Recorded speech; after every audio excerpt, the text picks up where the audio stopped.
Hi guys here మీ our cinema ఇది South Korean drama. ఇది మనకి 2024 లో వచ్చింది. ఇది రొమాన్స్ డ్రామా లోకి వస్తుంది. ఇంకా ఈ మూవీ స్టోరీ ఏంటంటే మన హీరో చదువు అయిపోయిన తర్వాత ఏం చేయాలో తెలియక వాళ్ళ అమ్మ రెస్టారెంట్ లో డెలివరీ బాయ్ కింద పనిచేస్తాడు. ఇలా ఫుడ్ డెలివరీ చేస్తున్న టైంలోనే మన హీరోయిన్ కలుస్తాడు, ప్రేమలో పడిపోతాడు. ఇంకా అప్పటి నుండి పటాయిస్తాడు. అంటే కలవడానికి మాట్లాడడానికి చూస్తూ ఉంటాడు అనమాట. సో వీళ్ళు మన హీరోయిన్ కూడా అలాగే ఫ్రెండ్స్ కూడా అవుతారు.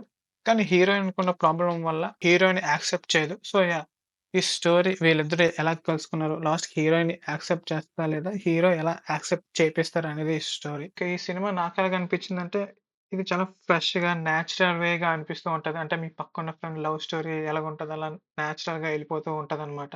ఇందులోని మీకు విలన్ ఉండడు. ఒక మిస్టరీలు, ప్లాట్ ట్విస్ట్‌లు కాకుండా సింపుల్, క్లీన్ లవ్ స్టోరీలా అలా ఎళ్ళిపోతూ ఉంటది. మన హీరోయిన్‌కి డమ్ అండ్ డఫ్ కూడా సో, ఎక్కువలో ఎక్కువ మూవీ మొత్తం ఈ మూవీలాగే ఎళ్ళిపోతూ ఉంటది. కాకపోతే నాకెలాగో ఆ లాంగ్వేజ్ రాదు కాబట్టి సబ్‌టైటిల్స్ చూసుకోవడమే. సో, మస్ట్ ట్రై అని చెప్పను గానీ చూడొచ్చు. అండ్ దీని ఐఎండీబీ రేటింగ్ వచ్చేసి 7.5 అండ్ ఈ మూవీ మీరు చూడాలనుకుంటే లింక్ కామెంట్ బాక్స్‌లో ఉంటది.